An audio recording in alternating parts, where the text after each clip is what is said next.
In hip-hop, loyalty can turn to betrayal overnight. What starts as brotherhood can turn into war. And when it comes to Rick Ross and Meek Mill, the world watched one of the most powerful rap duos in the game fall apart all over money, pride, and power. This is the untold story of how the Maybach empire cracked from within.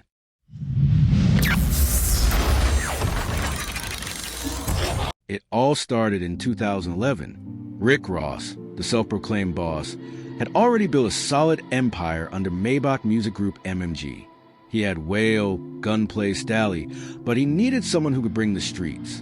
Enter Meek Mill, a hungry rapper from North Philadelphia. Known for his high-energy flow and raw lyrics about struggle and survival, Ross saw potential.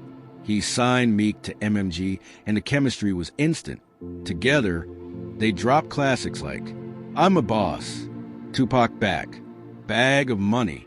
Meek became Ross's right-hand soldier, the one carrying the MMG flag into every hood, every stage, every radio station. They were like family, the boss and his young king.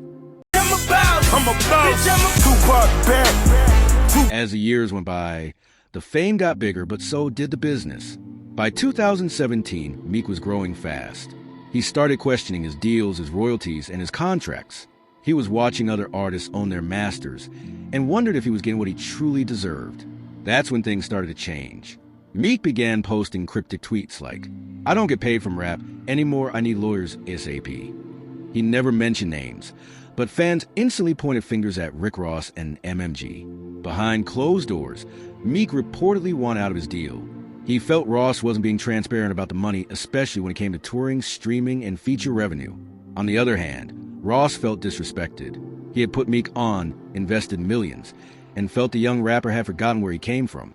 Bitch, you ain't one of them, cause I'm a real nigga. I don't take care of none of them. You the type, get the cock. By 2021, the tension was boiling.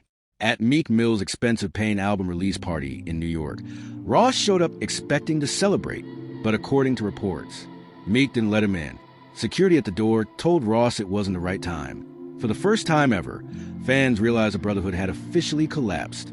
The next day, Meek tweeted, "They can't stand when you want to be a boss too." It didn't take long for Ross to respond, not directly, but through interviews. He calmly said, "I made millionaires. I changed lives." But sometimes people forget who helped them. The Cold War had begun. For the next 2 years, things stayed icy. No diss tracks, no public arguments. But the energy was different. Meek left MMG quietly, setting up his own Dreamchasers records under Roc Nation. He started working with Jay-Z and focused on independence. Meanwhile, Ross doubled down on his brand, investing in Wingstop, Bel Air, and massive real estate projects. He subtly threw shade in interviews and songs, talking about loyalty and fake friends who forget who fed them. Fans noticed the tension. Every post, every lyric, every move was analyzed.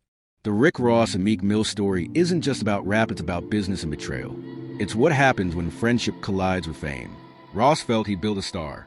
Meek felt he outgrew his master. And when two bosses start claiming the same throne, there's only room for one king at a time. But at the end of the day, both men leveled up. Ross remains one of hip-hop's smartest businessmen. Meek evolved into an independent powerhouse, leading his own movement. Maybe they both learned that sometimes it's not about who's the boss, but how you grow beyond a deal. From Maybach to Dreamchasers, from I'm a boss to Too Good Be True. Rick Ross and Meek Mill showed us that brotherhood in the rap game can be real, but business will always test it. Because in hip-hop, loyalty has a price. And sometimes, even family can't afford it.